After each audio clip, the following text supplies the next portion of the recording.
भाजपला मीरा भाईंदर शहरामध्ये एक आणि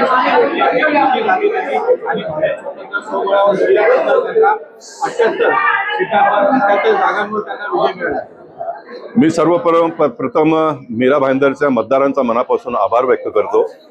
त्यांनी इतका प्रचंड यश भारतीय जनता पक्षाला दिलाय आणि नक्कीच आमचे आमदार डायनामिक डॅशिंग नरेंद्र मेहतांना या बाबतीत आपल्याला सर्वांना महत्त्व द्यावं लागेल, त्याची इम्पॉर्टन्स त्यांना द्यावं लागेल। कारण ज्या पद्धतीचा डॅशिंग धडाडीचा निर्णय त्यांनी घेतला आणि घेतलेला निर्णय जमिनीवर उतरवण्याचं काम त्यांनी खूप परिश्रम करून केलं।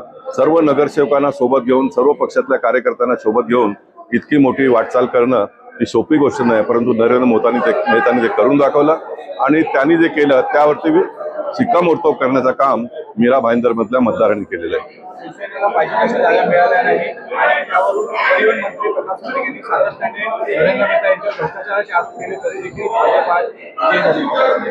निवडणुकांमध्ये भ्रष्टाचाराचे आरोप हे होत असतो, परंतु लोक त्याला किती गांभीर्याने घेतात त्याचा हा तोच एक मुद्दा आहे। परंतु मला वाटतं मीरा भाईंदर मधल्या लोकांनी भ्रष्टाचाराला गांभीर्याने न घेता नरेंद्र मेहता आणि त्यांच्या टीमनी केलेल्या कामाला लक्षात घेतलं।